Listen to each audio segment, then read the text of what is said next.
उभय सप्तमी व्रत का वर्णन।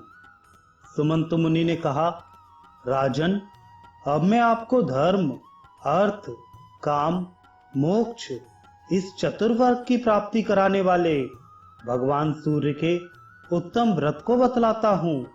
पौष मास के उभय पक्ष की सामग्रियों को, जो धान, गेहूं के आटे से बने पकवान तथा दूध का रात्रि में भोजन करता है और जितेंद्रिय रहता है, सत्य बोलता है तथा दिनभर उपवास करता है, तीनों संध्याओं में भगवान सूर्य तथा अग्नि की उपासना करता है, सभी भोग पदार्थों का परित्याग कर भूमि पर शयन करता है, मास बीतने पर सप्तमी को घृतादि के द्वारा भगवान सूर्य को स्नान कराता है तथा उनकी पूजा करता है, नैवेद्य में मोदक, पका दूध तथा पकवान निवेदित करता है, 8 ब्राह्मणों को भोजन कराता है और भगवान को कपिला गाय निवेदित करता है। वह कोटि सूर्यों के समान दैदीप्यमान उत्तम विमान में आरूढ़ होकर भगवान अंशुमाली के परम स्थान को प्राप्त करता है। कपिला गौ के तथा उसकी संततियों के शरीर में जितने रोम हैं, उतने 1000 युग वर्षों तक वह सूर्यलोक में प्रतिष्ठा प्राप्त करता है।